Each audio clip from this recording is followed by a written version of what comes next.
Chocolate overload কেকের জন্য এই গোল শেপের চকলেট টপারগুলো আমি কিভাবে বানিয়ে থাকি সেটা আজকে দেখিয়ে দিচ্ছি। চকলেট টপারগুলো বানানোর জন্য এরকম গোল শেপের আমি মোল্ড নিয়েছি, যেগুলো কিনতে পাওয়া যায়। এই টপারগুলো একটু টিপস ফলো করতে হয়, মোল্ডে চকলেট দিলেই হয়ে যায় না। এই যে একটা মোল্ড নিয়ে আমি অর্ধেক পরিমাণ গরম চকলেট দিয়েছি, চকলেটটা আগেই গলিয়ে নিয়েছি।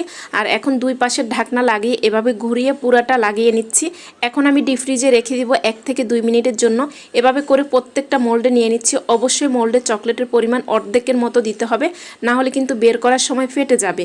এই যে এভাবে করে সবগুলো আমি ডিপ ফ্রিজে 1 থেকে 2 মিনিটের জন্য রেখে দিয়েছি। যখন এরকম হালকা একটা সাদা কালার চলে আসবে তখনই এগুলাকে মোল্ড আউট করতে হবে, না হলে কিন্তু ভেঙে যাবে। খুব আস্তে এবং আলতোভাবে করে নিতে হবে। প্রথমে আমি ছোটোটা বের করে নিয়েছি, তবে ডিপ ফ্রিজ থেকে বের করার আগে অবশ্যই দেখতে হবে এগুলো উপরে হালকা সাদা কালার একটা ভাব এসেছে কিনা। দেখুন ছোটোটা আমি করে নিয়েছি, এখন বড়গুলা বের করে নিয়েছি, সবগুলো সাদা কালার চলে এসেছে। তবে বেশিক্ষণ রেখে দিলে আবার বরফ হয়ে যাবে